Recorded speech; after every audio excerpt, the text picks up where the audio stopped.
do something bad to us, we are going to do things to you that have never been done before.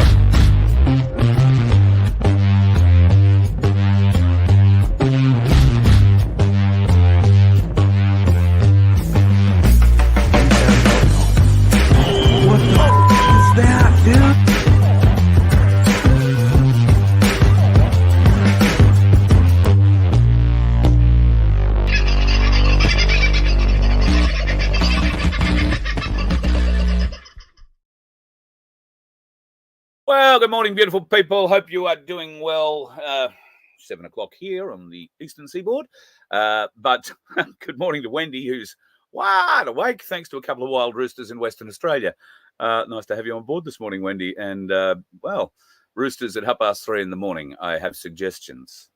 None of them the roosters are going to enjoy much, but many, many suggestions. Great to see you've got some chooks around you, though. Get some chooks, folks. Always good to have chooks. Always got eggs if you've got chooks.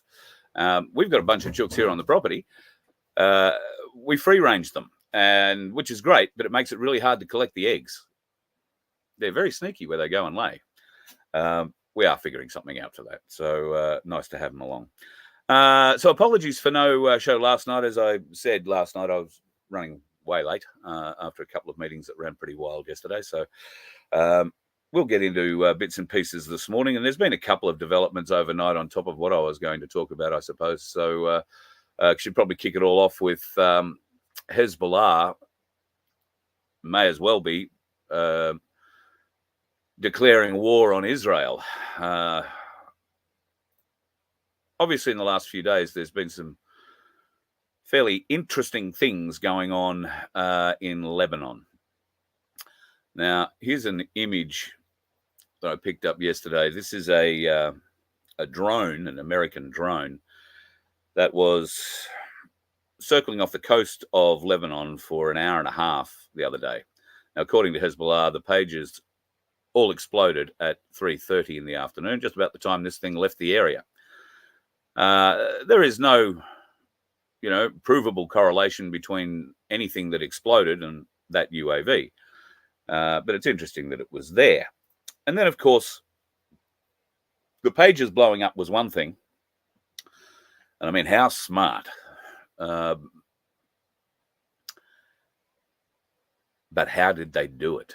That's the interesting thing. The manufacturer for these products has a subcontractor, and at the moment it looks like the subcontractor's processes were hijacked, or the subcontractor was making things, maybe those pages and other things that they shouldn't have been. Somehow or other, they got some kind of explosive powder inside the pages and other devices, as it turns out, and it's able to be activated by a very unique. It appears that whoever is doing this has a way to excite batteries, lithium-ion batteries, to a point where they explode. And lithium-ion batteries are little bombs. I've shown you a couple of videos before about what happens if they develop a hole or you puncture them. Well, what happens if you apply enough pressure and force to make them explosive? Well, you see what happens. Now, Hezbollah are claiming that there are over 5,000 people that have been injured from the attacks, they say, triggered by Israel. These injuries appear, or these weapons at least appear to maim rather than kill. There are only, I think, 37 deaths, but they're claiming 5,000 injuries, and serious injuries that if you were a fighter, if you were part of Hezbollah, if you were an active agent, they'd take you out of the game. If you happen to be looking, and apparently a lot of them were, the pager was beeping, so they pick it up and look at it, and it's gone off in their face. Now, there's a lot of eye injuries, facial injuries, a lot of hand injuries, people holding these things as they're going off. It's interesting to see how that has been played out. The technology involved is what's getting very interesting. How do you excite a lithium-ion battery to explode in something from miles away? And I think that sort of technology is certainly available. We now know that it's clearly available. The public now knows it's available. But if you happen to be on the nefarious side of things, and at least, in a prescribed terrorist organization, and your opposition happen to find out that you're getting a huge order of pages, old school communication, you might notice too, pages, old school. There's a reason they go for pages. But I think now they've probably figured out that that their reasoning for going for the pages is flawed somewhat. Also, like I say, it's not about the damage that it obviously helps if you're going to be able to identify a number of people. Anybody with one of those pages is presumed to be part of Hezbollah, and of such a level that they are worthy of getting a pager, being a communications hub.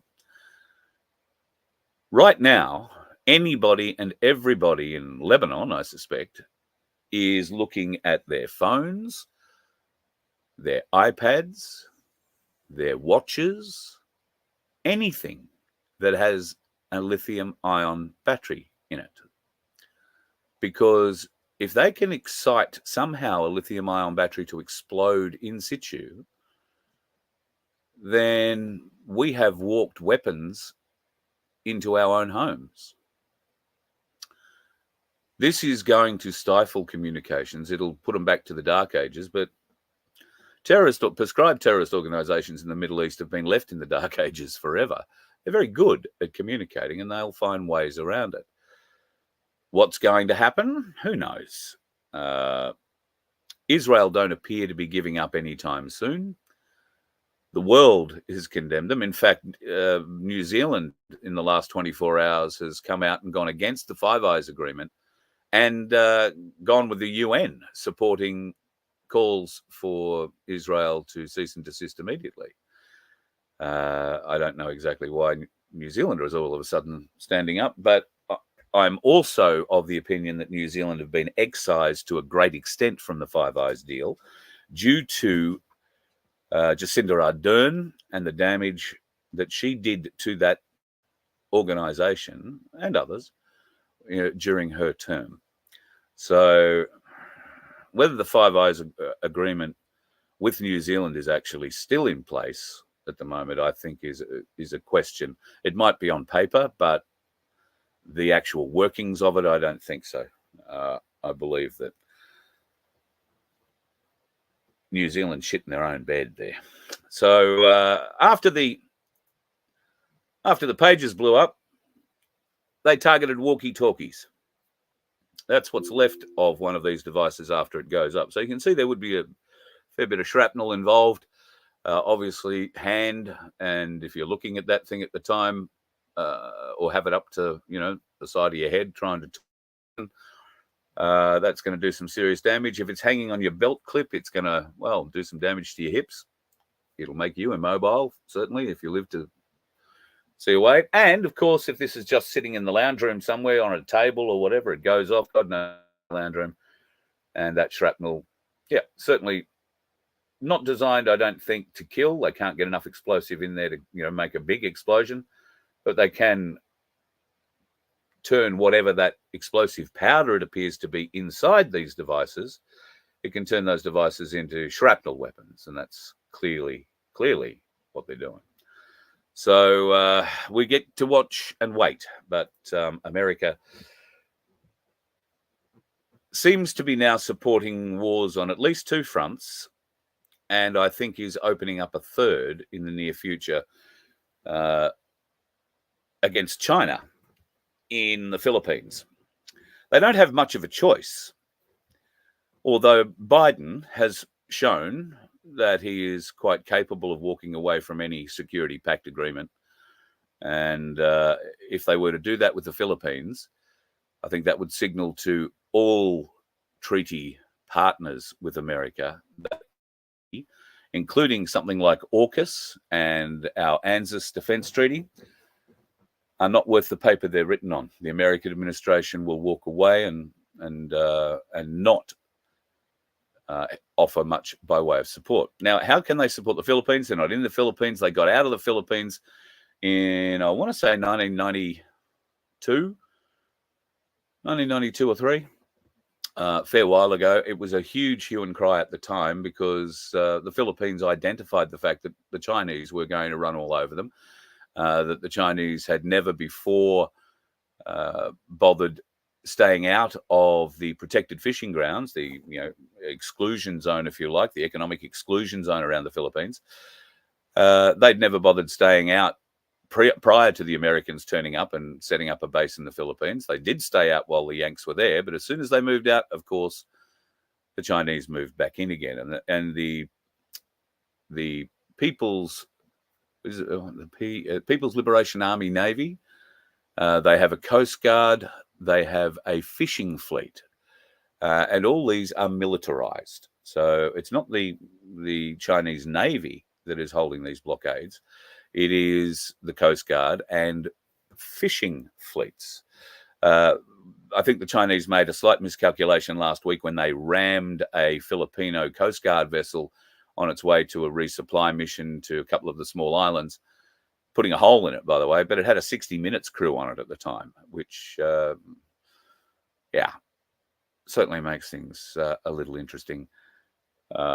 From a perspective of who did what first. The 60 Minutes crew obviously captured pretty much everything except the actual hit of the ramming of the Chinese ship ramming their boat, but it happened in the middle of the night. But the Chinese are playing hardball, and the pact that the Philippines have with America, the Protection Pact, the Philippines have every intention on calling upon American support, because what's happening with the Chinese in their economic exclusion zone is untenable.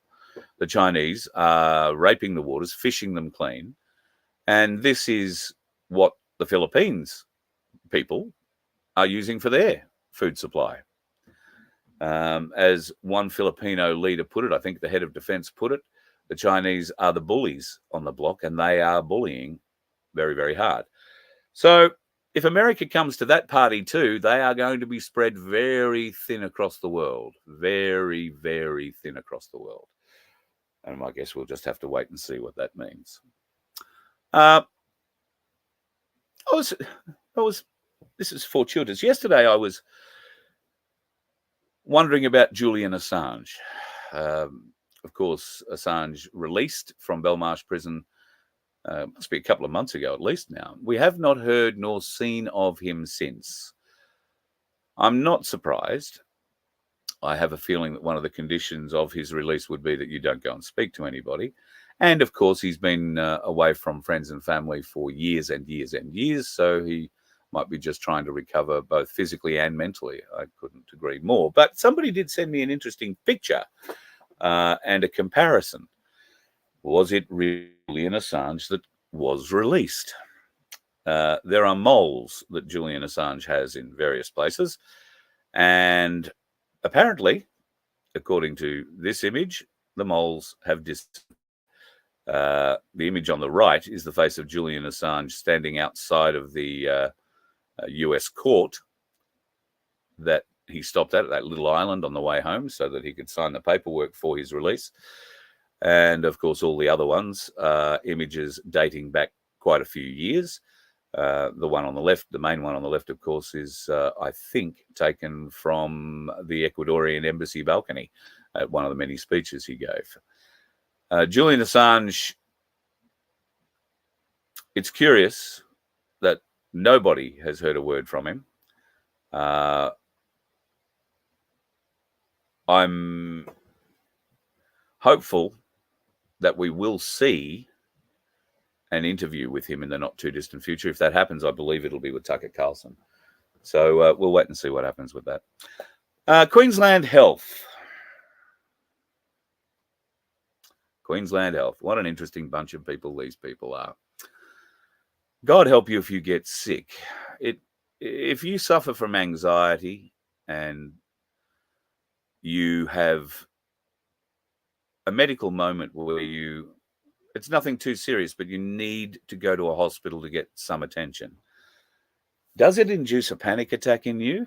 The thought of it does in me, I can tell you. And there's bloody good reason for it, because I don't trust, and I'm sure many of you don't trust Queensland Health or Vic Health or New South Wales Health or any other state or territory health.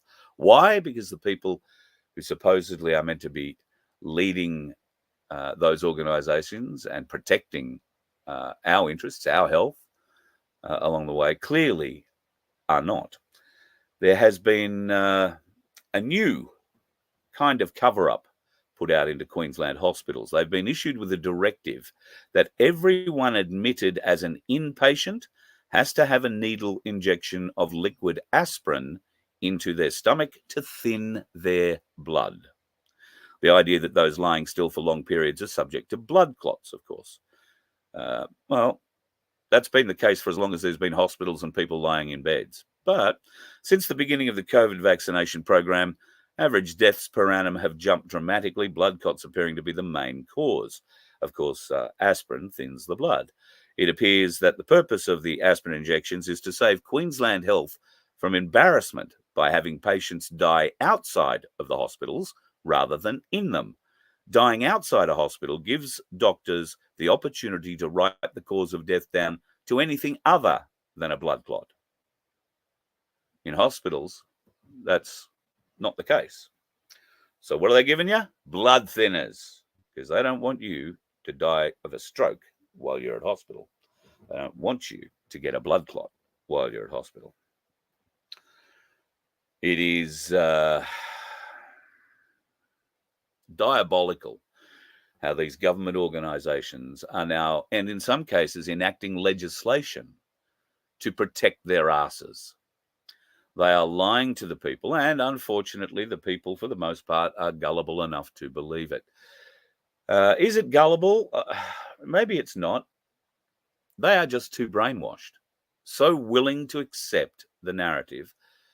And I understand. I do understand, believe it or not. What I don't understand is the total inability to question anything in the narrative. Now, that either, in my opinion, that indicates that the people who refuse to question the government narrative are just not very smart people. And I'm not having a go at them by saying that. It doesn't dawn on them. The government would never do anything to hurt me. The government is here to help. Look, it sends me money every fortnight so I can live. They're okay. Okay, they could send me more, but, I'm grateful for what I get. Of course they are. They've got you hanging on the end of the string. Our governments, not just the current ones, but every government that's come before the current one, have been part of the brainwashing program.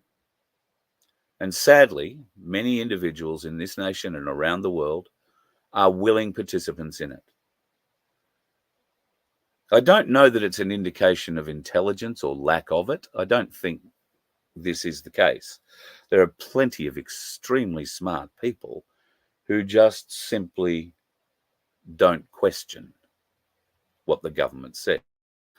And that either, in my mind, makes them lazy or lacking a certain type of intelligence, the self-preservation type of intelligence. I've also been talking in the last 2 days with people about what this world looks like going forward. How do we get rid of a corporate entity masquerading, acting, pretending to be a government, when still the vast majority of people, at least in this country, believe they are a legitimate organisation? How do you wake those people up? Well, maybe you do it through exposing the lie of the fine system in each state, the penalties that you get for doing something wrong. Now, in Queensland, we have an agency called Spur. In Victoria, it's called Fines Victoria. Most people assume that Fines Victoria is a government agency. However, it doesn't have an ABN. So if you do a company search and you try and find out what is behind Fines Victoria, you find that Fines Victoria is actually owned by a parent company, which is a little interesting, but not out of the realms of possibility. That parent company, some government organisation, well, no, as it turns out. That parent company is something called 2XS Motorcycles Proprietary Limited.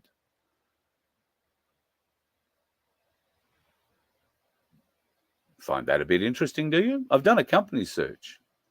2XS Motorcycles Proprietary Limited is owned by two people, a husband and wife team, based out of Willow Grove, north of Melbourne, up in the hills. Very nice house. They apparently own a construction company. But they also happen to be the owners of Fines Victoria. That would indicate that every fine issued in Victoria that isn't paid and goes to the penalty enforcement area, Fines Victoria, is a private entity making no connection to government whatsoever, or the courts, outside of what you assume to be a government-regulated and run operation. And it's nothing of the sort. Now, we're digging deeper. I've got the names of the two people who are named as the directors of 2XS Proprietary Limited, or 2XS Motorcycles Proprietary Limited. I actually have their phone numbers. I've rung them. They don't answer. How surprising. But I'll keep trying. Maybe you could too. I'll put their phone numbers up, maybe tonight's show, because it would be an interesting question, particularly if you live in Victoria and you've had to pay a fine. Maybe you'll find out why you're paying it to a husband and wife team who own a building company in, north of Melbourne, in the ranges north of Melbourne. Now, if you were a bit of a normie and you had that sort of information pushed across in front of you, would that wake you up enough? Would that make you go, what? No, it can't be like that. Well, here's the proof. Oh, what? Well, how's that work? Would that be enough to wake them up? A lot of people have got fines. A lot of normies have fines. Is this the way that we can begin to wake them up? And I am sure it's the same in every other state. We're checking into Queensland at the moment. So, and it's not as easy as it sounds, because you actually have to try and figure out how to track back a company, because they obscure the company trail. It's quite in-depth the way they've done it. They don't want you to know who owns Fines Victoria, and I'm sure they don't want to tell us who owns Spur, because it's certainly not the Queensland government. So interesting times ahead for that, I would say. Interesting times ahead. Here's a little bit of news. I think most of us involved in the fire ant struggle are aware of what they're spraying. Fipronil is the preferred choice, certainly at the moment. Also happens to be provided by the fella married to the Queensland Minister for Police Emergency Services, and I don't know, poisoning people on their way. So we'll just have to wait and see how that progresses going forward. I think there's going to be a huge hue and cry about this. There are, I can't begin to give you a number, so many reports of the damage that is being caused to fauna, being caused to water, on private properties where this poison is being indiscriminately dispersed by helicopter on lands that have not been confirmed to have a fire ant on them. I'm hearing stories of people in this area particularly who have gone to court and tried to block the fire ant spraying going on. What happens in the courts? Well, One particular gentleman raised some extremely powerful arguments against, provided a great deal of evidence. What happened? Well, the judge tore the government a new arsehole, actually put down a number of implementation things that they needed to do before they could ever go and do the spraying thing again. However, the gavel didn't come down. The judge adjourned the case. Not case closed, case adjourned. What does that mean? Well, that means there was actually no decision. That means, well, the judge may have torn the government a new arsehole and given them half a dozen or more regular obligations to fix. Because the gavel didn't come down, the case wasn't closed. It was adjourned for up to 2 years. Well, that means that the current paperwork in existence, the paperwork that says we're going to fly over your place and spray you like a bug, is still in effect.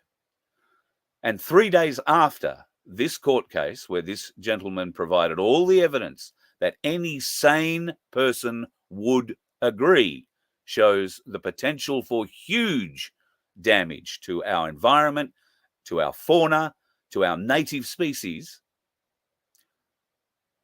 3 days after that, they were back spraying his property, flying over it, didn't give a shit. Why? Because there was no finding in the case.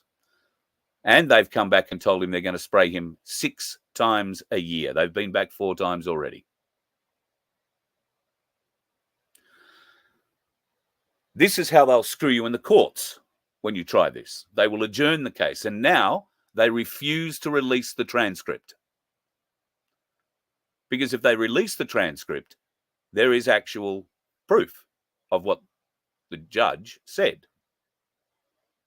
But, oh no, too hard. And sometimes now they're being told it can take up to 2 years to get that transcript. You'll have to go to the Brisbane courthouse to get it, turn up in person, fill out the paperwork, make it as hard as humanly possible, because for whatever reason, the online link where you can download the transcript of your case generally every other time doesn't work.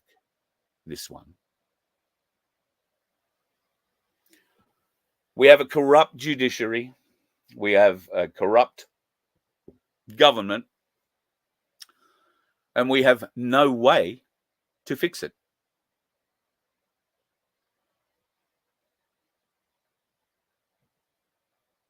We have no enforcement arm. The people have no enforcement arm. I don't care what common law argument you come up with. I don't care how good your new constitution is. I don't care how fabulous a plan you have. If that plan does not include a way to enforce it, it means little. It means little. So how do you go against government enforcers, the police, the judiciary? And I guess ultimately the defence forces. Because we all know the brass, for the most part, is totally corrupted and part of the government, the cabal, the corporation. We also understand that the vast majority of the enlisted men and women in our defence forces have enlisted to serve the people of Australia, to serve and protect us and our nation. Many of them, because they haven't reached the officer ranks yet, haven't been corrupted by the filth of the Freemasonry.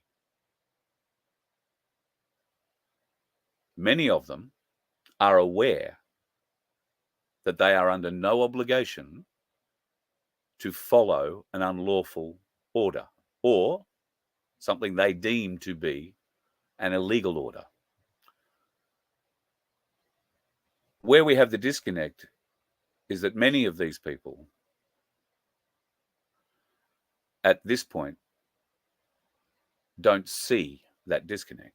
They don't see that they have the power to say, hang on, boss, that doesn't sound right. The lowliest private can arrest the highest general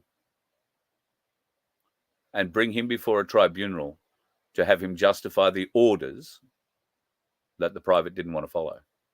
Now, If the private gets that wrong, that's a very bad day for the private. You get thrown in the clink for disobeying direct orders, and you will be summarily dismissed. And I don't think with flying colours behind your name. But like the police, they have no obligation to follow an unlawful order or something that would hurt the people. And why would they? Those who got into the Defence Forces did so to serve and protect Australia and Australians, their fathers, mothers, sisters, brothers, sons, daughters, friends.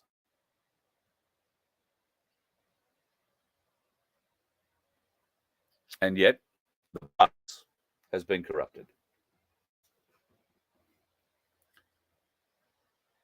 We need strong warriors inside our military to stand up for the people. Will it happen? Do we have any strong warriors like that? I don't know. I don't know. But I know a lot of them are listening to this. So I would implore you, think long and hard. Think long and hard. Look at the illegalities being perpetrated against the people now and ask yourself, is the enemy outside or is the enemy within? Is the enemy much closer to home? Or are you, now that you took their oath and now that you understand you have taken an oath that is separate to the people of Australia, you've taken an oath to serve a corporation and a foreign entity masquerading, pretending to be a government, do you still feel that that oath should be followed? If you don't believe my last statement about it being an illegal entity, come and learn. If you can prove to me that it's not, while we prove to you that it is, hopefully that might trigger something.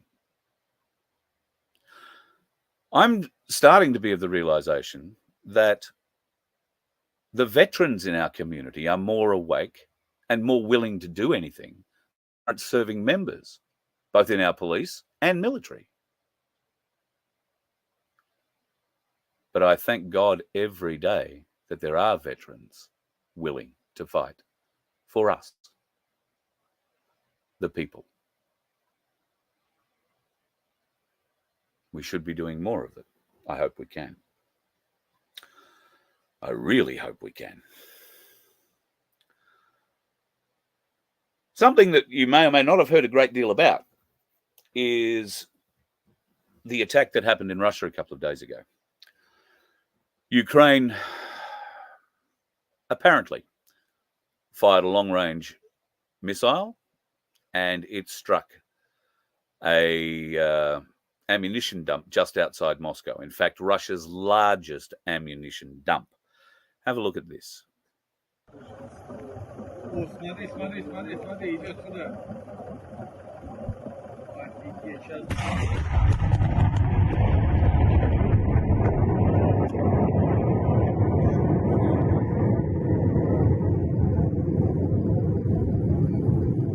Now they're saying that this was a nuclear-like explosion. It wasn't a nuclear blast at all. And I don't know why people see a mushroom cloud and assume nuclear. All explosions develop mushroom clouds. All explosions of a certain power and above. The way you can tell this is not a nuclear explosion is because the camera is still sitting there. It's not being shaken. And I don't know if my audio is playing behind it or not. I can't tell if my speaker's on. You will hear the explosions, and what you are not seeing is the overpressure blast would happen with a nuclear blast. Where they are sitting would be obliterated, or at least rocked around rather terribly. So rest assured, it's not nuclear.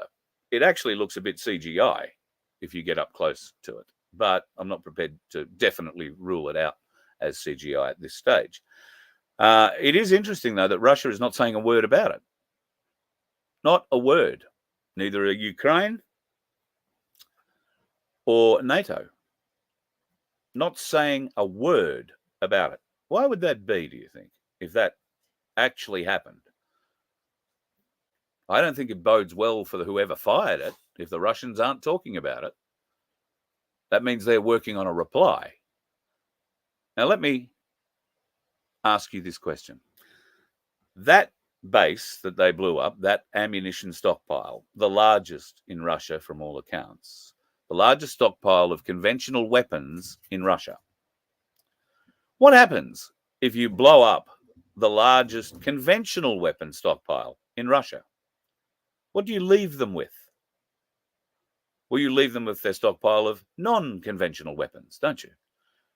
Which are probably not going to be stored on top or just below the surface of the ground like these ones.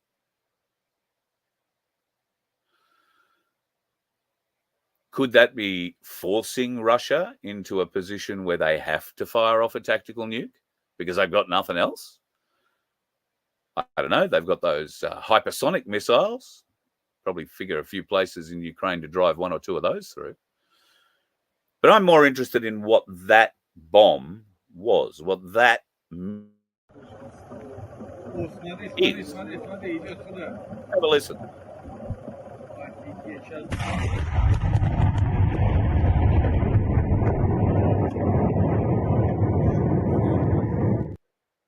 Could that have been a Moab, a mother of all bombs?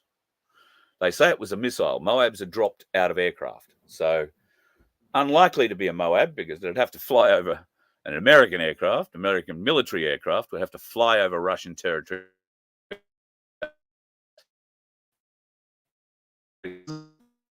The conventional kind of weapon. It's going to show, I think, in the next few days, whether or not it really happened, because Russia will not let that stand. If NATO have fired a missile into Russia, close to Moscow, Russia will not let that stand. However, Russia aren't talking about this at all. At all. Why would they highlight that their ammo supply has gone up? They probably wouldn't, I suppose. But they would be saying, well, look, a very large explosion could only come from a missile, and that missile seemed to come from this direction. And oh, look, bugging me dead, there's a NATO launcher there. World War III.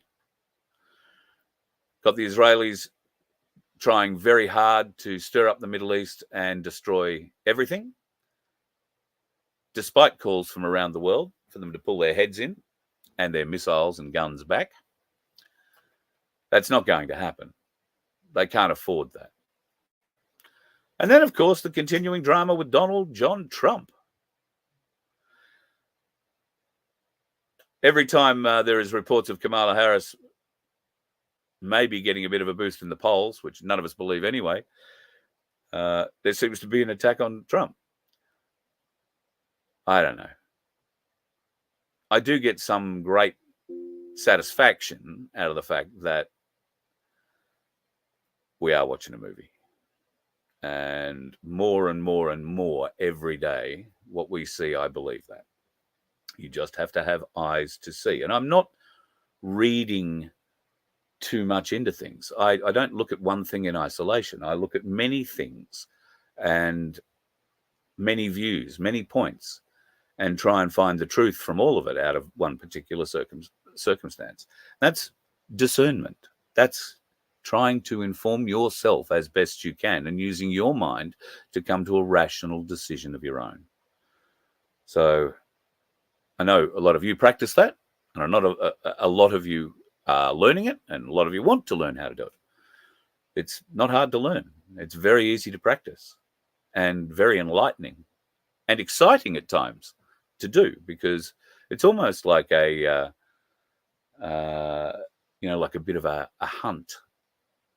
You're looking for information, and when you stumble across it, it's like that little piece of treasure is left out. But is it fool's gold that you've pulled out of the ground? That once you pull this big shiny lump of information out, is it fool's gold? That's the next thing you've got to go and check. So You've got to go to other sources and try and find your way back to the same point to see if you can confirm it. I find that very entertaining mentally, very difficult mentally at times. And I understand you spend a lot of time doing it. Not everybody has that sort of time. Like right now, you guys are probably getting ready for breakfast and getting ready to go to work, getting ready to school holidays at the moment, I think, in Queensland and New South Wales, so you're probably not going there. But maybe you are going to school, getting kids ready, all that sort of stuff. Too busy in your life to do all that. I guess that's why you watch me and others trying to get as much information as you can and then discern from them all of that information, what's your truth? Well, we're trying very hard to bring community together. There are elements within the community that refuse to work with the community, that refuse to work with people. I guess that's because they are so full of themselves that they believe their solution is the only solution and the rest of us are all just pretenders. And that, look, might be the case. I've not seen any evidence of it. I've seen a lot of shit slinging. And while I don't condone it and I don't like getting into it, there are certain elements in this community that lie to you or tell you half-truths. And yesterday, was given a recording of a conversation with A1. God.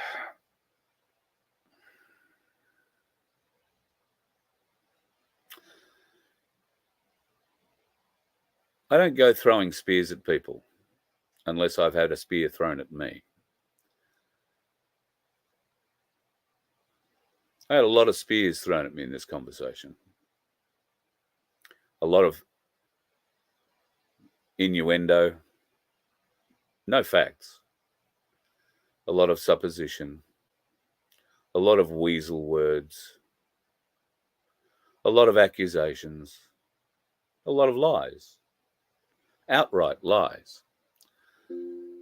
So I find myself in a position where I could come here and break that conversation down because I have it. I can break it down line by line, point by point, and take you through it, point by point, line by line, and explain to you the truth of the matter because I have no skin in the lying game in what they're playing.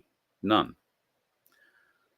I have no interest in telling lies or half-truths or obfuscations. I will tell you what I believe to be the truth. Nothing else. Not embellished, maybe creatively presented at times, but I won't embellish the truth. The conversation that I heard yesterday involved some bloke called Bob, some woman called Leah, and John Wilson.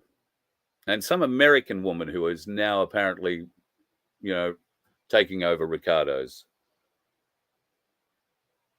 I don't know, media arm, for the want of a better term.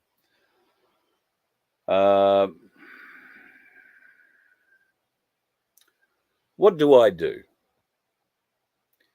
Do I cut your lies out line by line, sit here one night and play them out line by line, and explain line by line where you've left out very salient pieces of information in your telling, where you have told absolute lies, where you have shown your true colors? Do I do that? To what benefit? To what benefit do I cut up your own words and gut you with them? I don't think there is a benefit to me doing that. I just don't. And the other side of it is you're reacting to an extremely small audience when you do that. We know A1's dead in the water. We know that John Wilson's new national strike and his raising of $200,000 is in fact the way they're going to try and fund the political arm again. We know that apparently the solution to all our problems, Ricardo Bosi, who will tell everybody else in the world the solution to our problems, but he won't talk to the Australian people about it. I don't know how you and your little group of, and it is a very tiny group of supporters, so that's why I'm not going to bother exposing your lies line by line, because I'm really only giving you more promotion. And I don't want to do that. I don't consider your lies worth exposing again. You are speaking in those spaces that you go into a very, very kettle-drummed audience. You don't allow questions, and you certainly won't invite me on to give my side, will you? No, because that would be too bloody damaging to you. You know that. These petty little squabbles, pettiness, ego, and it is ego that's doing this. Frankly, folks, if this all ended tomorrow, you'd forget about me in a week, and they would have carte blanche to tell you whatever they wanted. All right? I'm under no illusions as to my position in all of this. I'm a very small fish in a very big pond, just trying to swim my way upstream and drag as many people behind me as I can. Along the way, we come across obstacles, sharks in the water.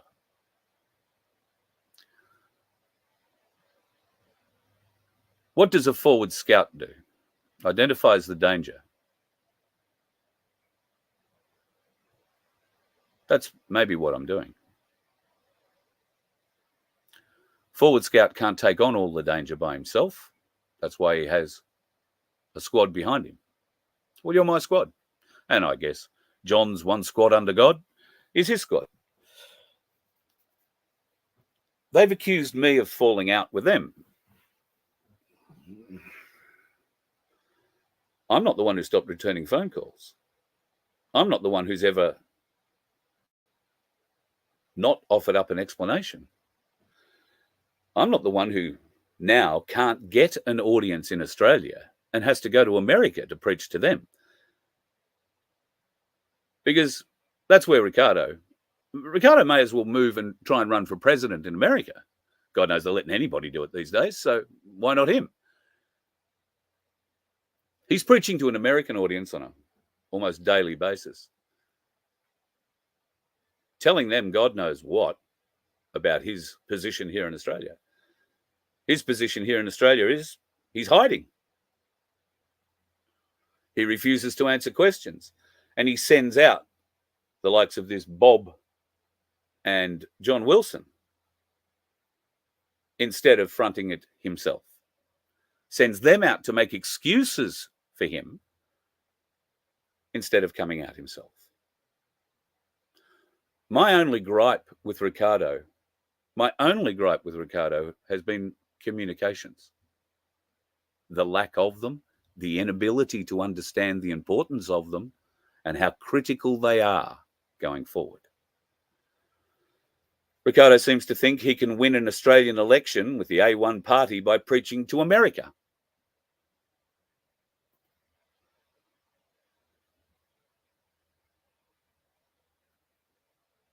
Does that not look and smell weird to you? How can he help us by preaching to the Americans? When will he come back and say, oh, I'm a big star in America, you've got to listen to me now? And then all the Americans will say, yeah, you've got to listen to Ricardo. Won't happen. Just won't happen.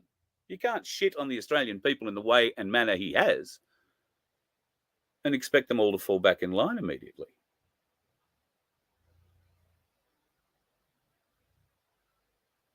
I'm sad for this whole thing. I've been sad for it since the day it happened. But I had no falling out with anyone. I didn't have a fight with anyone. They just stopped communicating for whatever reason.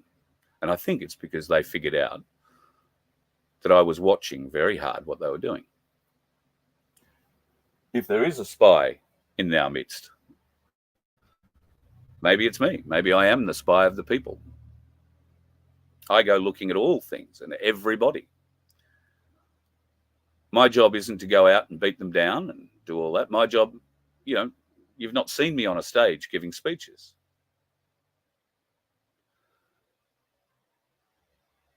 I do this to try and motivate you in the hope that we can join together in force. We, the people, understand the power of those three words. And we need to understand the strength and power behind those three words. Words are important. Hopefully, we shall find more of that importance and get more people joining us. I'm deeply disappointed that these squabbling little people. Well, it's a sign. Obviously, it's a sign of just how much damage has been done to their organisation when they've got to come out and do these little attacks on whoever, me, Guru, whoever else. I mean, these people can't even get the timeline right in the lies they're talking. Bob, if that's your name, your timeline is so off and so skewed and so wrong. I would be embarrassed to show my face in public again if you are going to stand by that, because I can prove how wrong it is. I think you have been told the timeline because you certainly didn't experience the timeline. You weren't part of it. You've been told, and you believe without question, a timeline, a version of events. And quite rightly, like any good mate, you come out and try and support them. Unfortunately, for whatever reason, you chose not to do your own research, chose not to reach out to me because we know some of the same people. Bob, you could get to me if you wanted to. You accuse me of trying to steal other people's thunder.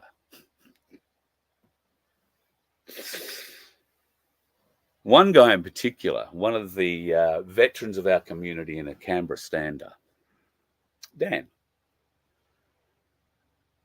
I'm not going to get into that particularly at the moment, but you are so wrong about your statements there that I'm at a point where I'm almost considering having a bit of a play with you. You are so wrong and so insulting to Dan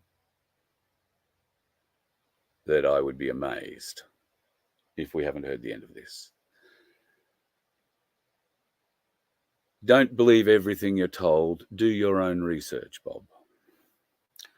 And if you did, you might find that one of the instigators of that trip to far north Queensland with Dan you were talking about was the fella who was sitting beside you at the time you were talking, John Wilson. That trip was for John Wilson and Dan. That trip was for John Wilson to go on a little speaking tour and go fishing, which was his main goal, to go up to my mate, Skipper Pete, and go fishing with him on the reef. That was the main goal of that trip. I was going to be the driver. I don't go and speak at events. If I have an event, I speak at my event, not at yours. But I would have put an event on for John and Dan because they're the stars, not me. They're the ones, as you accurately pointed out, on the front line. Well, particularly Dan, not so much John.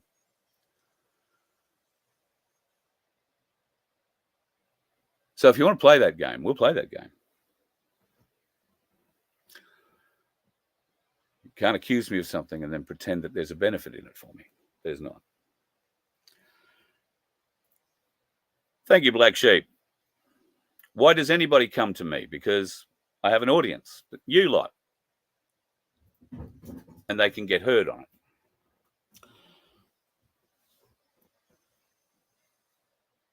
That's what I do. That's what it's always been about. I got accused the other night in this bullshit of all sorts of stuff. What these mental giants have not figured out is that I've always come from a media perspective. I am not the story. I report the story. I tell you about it. And I do it in a very casual way. That's the bit they fail to understand. So when they accuse me of doing all sorts of things or not doing things, it's because they actually have no idea or understanding of the landscape in which we work. Mental giants. Sadly. So I haven't made my decision yet. I'm leaning towards not doing it. But if I have to, I will go through and I will extract every line of bullshit that John Wilson and this bloke Bob have come out with regarding myself, Guru, the timeline, the inaccurate timelines, the half-truths, the obfuscations. We can go through that in minute detail. I mean, it'll be embarrassing, probably for both of us, sadly.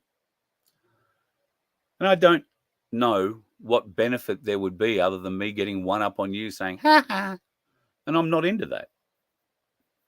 I don't care what you say about me. I don't care.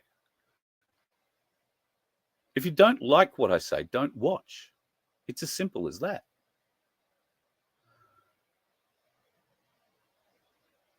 But if there is some sense in some of the things that I say, and we have some common ground, why are we arguing over it?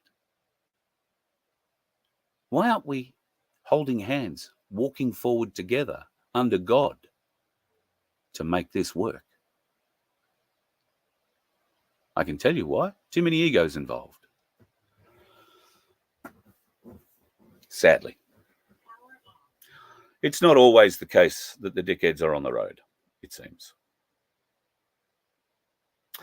But there are a lot of them in Queensland.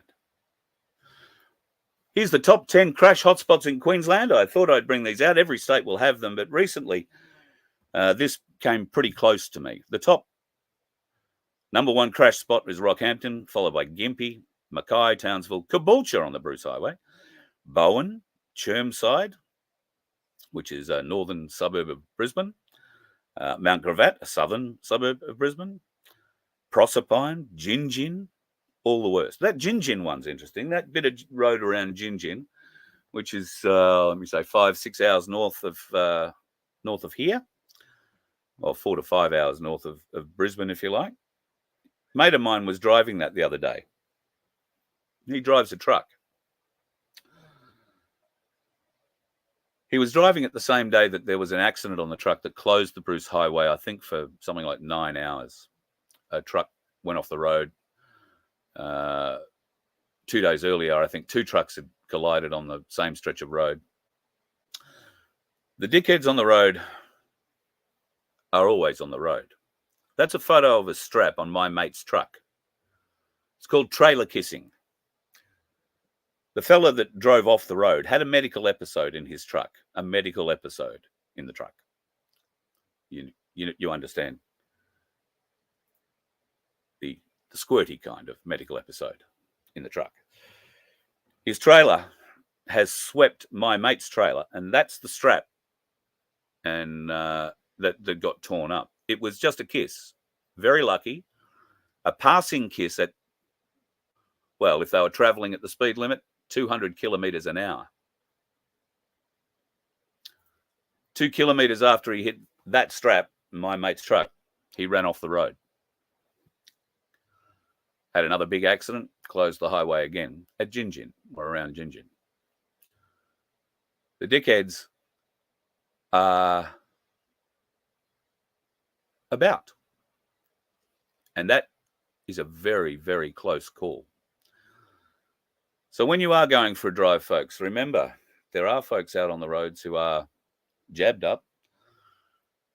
Medical issues seems to be a large factor now playing out in car accidents around the country.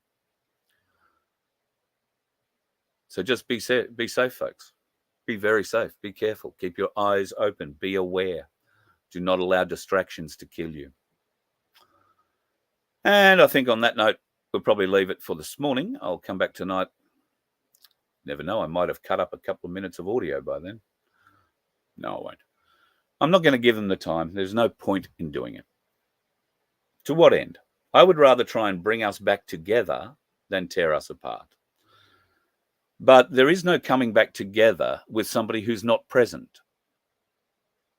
How can we get back together with Ricardo when he is not present? How would somebody go and support Ricardo when he refuses to answer questions to any Australian outside of John Wilson, who I've got a deep and unabiding love and respect for, but he's not an interviewer's arsehole. So how do we get Ricardo to talk to the Australian people again? Is there any point to getting Ricardo to talk to the Australian people again? I don't think so. Maybe we can pass the hat around and get him a plane ticket to America where he can go and preach to his audience. That apparently is where it lives, because it's certainly not here in Australia anymore. And no amount of telling lies, obfuscating and half-truths from John Wilson and Bob is going to change that. No amount of fundraising under whatever given name is going to be believed not to be going to them. I don't believe John Wilson is a bad man. I don't believe he is corrupted. I don't believe that he would do you a bad turn before he does you a good one. I think he would like to always do the right thing first. May not always been that way in his life, but I believe that today. Sadly, I've just seen the effects of the ego and how that has worked with John. And God love him. At his age and with his experience and all the things he's done, he enjoys a few pats on the back, the odd beer. Good on him. I have no problem with any of that. What I have a problem with is the division that they want to cause. The petty rocks they want to throw. And then when they throw those rocks surrounded in lies, half-truths and obfuscations, well, that's when I start to take a bit of an interest. Because it's not so much that they said something about me, it's the fact that they lied. It's the fact that they told you half the truth. It's the fact that they obfuscated many, many salient points. Now, it might be that John's forgotten them because if there's a certain age and he doesn't mind a drink, his memory is a bit shaky, has been for as long as I've known him. Unless you're talking about unions or the good old times or the communists. He knows a lot about that and remembers that very well. So I don't want there to be this division. I don't know why John stopped talking to me. He's never had the balls to send me a message, reply to an email, a text, or phone call. I don't know why. I'm not upset about it. I'm a bit disappointed because I was invested in John quite heavily. You know, from a perspective of I wanted to help him. Wanted to help him. Drove him anywhere he wanted to go. I took him down to Coffs Harbour so he could speak, not me. I didn't speak at that event. Anything at that event except stand in the background. In the background, being the driver. You people really aren't very smart. Bob and John your half-truths, your obfuscations, and your outright lies are just sad. Sad, sad, sad. And I'm in quite a quandary. I don't know what I should do. Is it the right thing for me to point all this out to you folks? To play it? Because I have no problem with criticism. You can criticize me all you like and I'll play it. But I'm not going to let you criticize me with lies. But maybe I am, because I see no point in hanging you out to dry. It's just divisive. We should be coming together. And if you can't come together, what happens when the rest of us are? And you're the ones on the outside. Are we all going to be Freemasons? Are we all going to be controlled opposition? What more lies are you going to tell about me and who I'm associated with? I mean, seriously. For an old commie who used to work on tactics, I'm surprised John's got this one so wrong. But it does go to show that not all the dickheads are on the road. So does this.